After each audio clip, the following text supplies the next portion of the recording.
जो देश और प्रदेश में डबल इंजन की सरकार अपने आप को बता रही है, वो किसानों के साथ में किस प्रकार से अत्याचार कर रही है। मुख्यमंत्री जी और कृषि मंत्री ने दोनों ने ये कहा कि किसान को आदत पड़ गई है कि उनको लोन लेने की और उसको नहीं चुकाने की। पूरी पार्टी ये कह रही थी कि नहीं, किरोड़ी लाल जी ने ऐसा नहीं कहा, तो फिर आपने ये अनुशासन की कार्रवाई का नोटिस क्यों दिया, आप बताइए। क्योंकि मुख्यमंत्री जी वही बात कह सकते हैं, वही काम कर सकते हैं जो पर्ची दिल्ली से आती है। उसके अलावा अपने विजन से, अपने विवेक से वो एक शब्द नहीं बोल सकते। विकास चौधरी हैं किशनगढ़ से विधायक, उनके मित्र के यहाँ गए हैं, 20 लोगों की एक टीम गई है और टीम ने जाकर के उनको धमकाने का काम किया है कि अपने मित्र को समझा देना, दोबारा ध्यान से बोले। मैं बड़ा ऑथेंटिक रूप से ये कह रहा हूं प्रदेश अध्यक्ष होने के नाते, 7 करोड़ की बजरी प्रतिदिन चोरी होने का आरोप किरोड़ी लाल जी लगा रहे हैं, फोन टेपिंग का आरोप किरोड़ी लाल जी लगा रहे हैं। और अगर प्रतिपक्ष पूछ रहा है तो उसको डराने का काम एजेंसियों के द्वारा किया जा रहा है। ये कब तक चलेगा? हम राहुल गांधी जी के सच्चे सिपाही हैं, हम निडरता के साथ में काम करेंगे। मरना तो एक दिन है भाई साहब। तो बजट भाषण आए, बजट के बाद में देखना इनकी क्या हालत बनाते हैं हम लोग।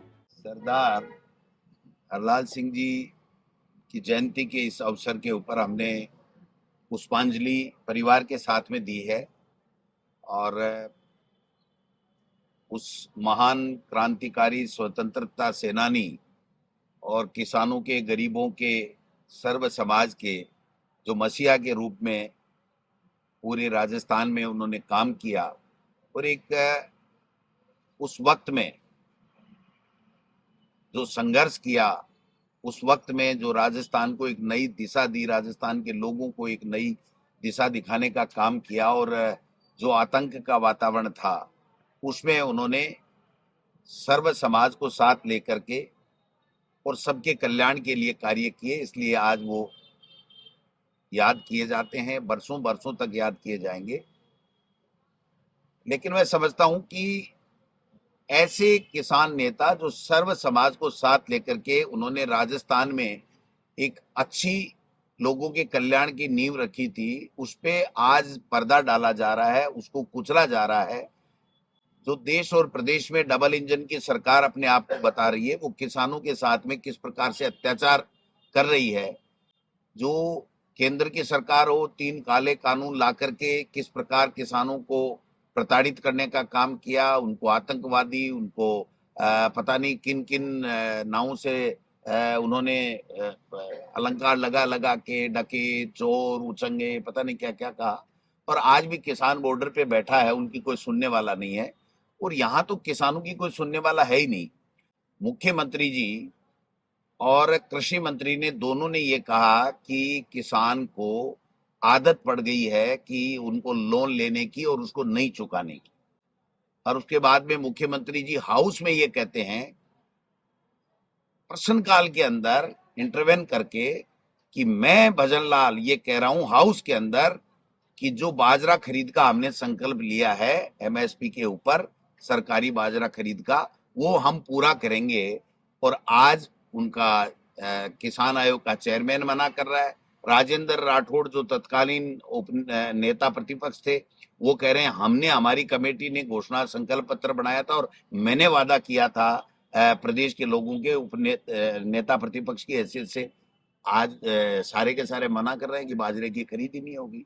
तो जो किसानों के साथ में अन्याय ये कर रहे हैं, पंचायत राज के चुनाव से किसान के बेटे जो जनप्रतिनिधि बनकर के आते हैं, उनके भी अधिकारों को इन्होंने खत्म करने का काम किया है। और एक आतंक का वातावरण और विपक्ष को कुचलने का काम कर रहे हैं। जैसे माननीय गहलोत साहब ने कहा कि जो फोन टेपिंग के आरोप कैबिनेट मंत्री ने लगाए थे, उस दिन पूरी पार्टी ये कह रही थी कि नहीं, किरोड़ी लाल जी ने ऐसा नहीं कहा, तो फिर आपने ये अनुशासन की कार्रवाई का नोटिस क्यों दिया, आप बताइए। अब आप मान रहे हैं कि किरोड़ी लाल जी ने ऐसा कह दिया जिससे छवि धूमिल हुई है। जब छवि धूमिल हुई है तो किरोड़ी लाल जी अब क्या जवाब देंगे, नहीं देंगे, मैं उसमें नहीं जाना चाहता। मैं ये कहना चाहता हूं कि हाउस को डिस्टर्ब करने का काम सत्ता पक्ष नहीं कर सकता। जो सत्ता पक्ष ने किया है वो पाप का भागी है, वो प्रदेश के जो लोगों के मुद्दे थे उनको हाउस के अंदर आना चाहिए था, डिस्कस होता, उसके समाधान की बात होती। उस समय को उन्होंने जो है वो गंवाने का काम किया है। और मुख्यमंत्री जी आए, 2 घंटे से ज्यादा भाषण दिया और उसके बाद में मुख्यमंत्री जी ने एक शब्द नहीं बोला कि किरोड़ी लाल मीणा जी हमारी सरकार के ऊपर गलत आरोप लगा रहे हैं।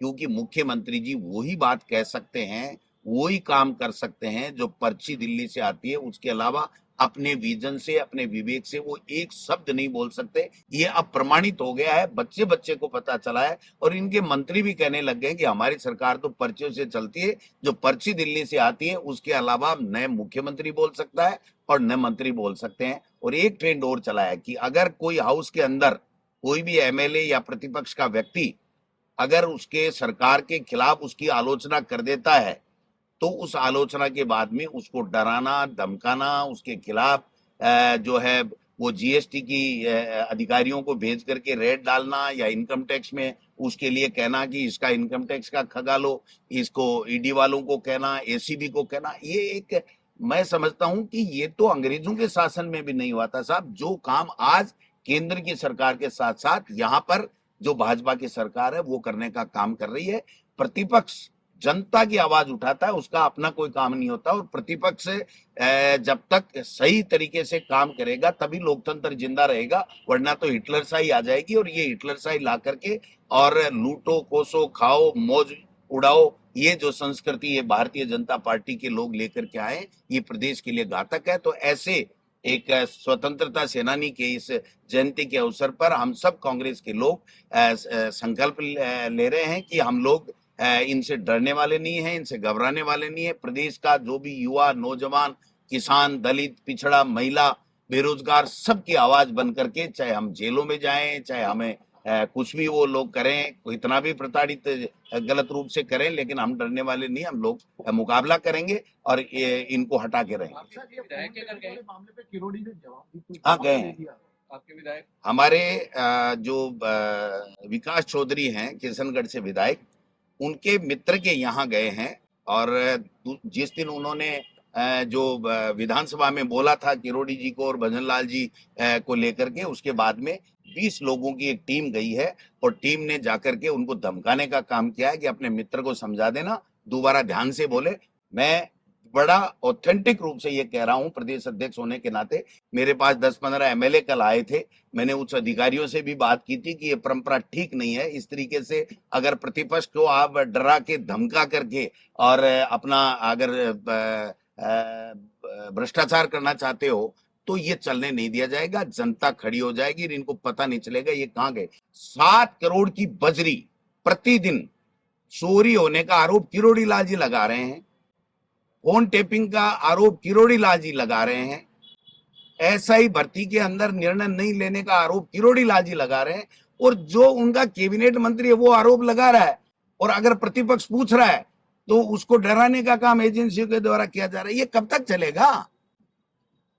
किरोड़ी जी ने तो जवाब दे दिया, सदन के बाहर दे दिया कि मैं ऐसा कोई नहीं है, पार्टी ने नोटिस भी जारी कर दिया। 5 पेज का है। हाँ, लेकिन क्या 5 पेज का है। सदन में जवाब मांगेंगे या मुद्दा खत्म हो गया? ये कौन नहीं एडमिट कर लिया ना कि मेरा फोन टेप हो रहा है और मैंने बोला है। मेरा सार्वजनिक रूप से बोलना गलत था, जो मैंने मीडिया से सुना है, लेकिन उन्होंने एडमिट कर लिया कि मेरा फोन टेप हो रहा है। तो फोन टेप हो रहा है तो फिर कार्रवाई जो भी सरकार करे, देखते हैं क्या होता है। सरकार से मांगेंगे? क्यों नहीं मांगेंगे? हम तो बजरी घोटाले का भी मांगेंगे, इनकी बेईमानी का भी मांगेंगे। जो इलीगल टेंडर करके गुजरात की कंपनियों को जो ठेके दे रहे हैं, बिजली को, पूरे किसानों की बिजली को जो है वो निजी लोगों को सौंपने का काम कर रहे हैं। खनन माफिया हावी हैं, पूरा का पूरा लैंड माफिया हावी है। और यहाँ पर जयपुर में इतना ज्यादा जमीनों में घोटाले हो रहे हैं, वो सारे मुद्दे उठाएंगे। क्यों नहीं उठाएंगे? डरते नहीं हम लोग। हम राहुल गांधी जी के सच्चे सिपाही हैं, हम निडरता के साथ में काम करेंगे। मरना तो एक दिन है भाई साहब, जहर खाएगा वही तो मरेगा। हमने बेईमानी की नहीं तो फिर हमें डरना किस बात का है? देखना आप बजट भाषण आए, बजट के बाद में देखना इनकी क्या हालत बनाते हैं हम लोग। ऐसे डर के थोड़ी काम चलेगा नहीं को इंटरनेट। लेकर कह रहे हैं कि 2047 को लेकर देखते हुए बना रहे विजनरी बजट आए। काय का विजनरी, जो ये बजट दिया था ना इन्होंने, उसका 10% पूरा नहीं हुआ, हम बता देंगे 20 तारीख को, सुन लेना। तैयारी की 10% ही नहीं हुआ। तैयारी तो रहती है, हमेशा ही रहती है, इनके सामने क्या तैयारी करने है, ये तो खुद ही दे देंगे कि हमारी ये पोजीशन है।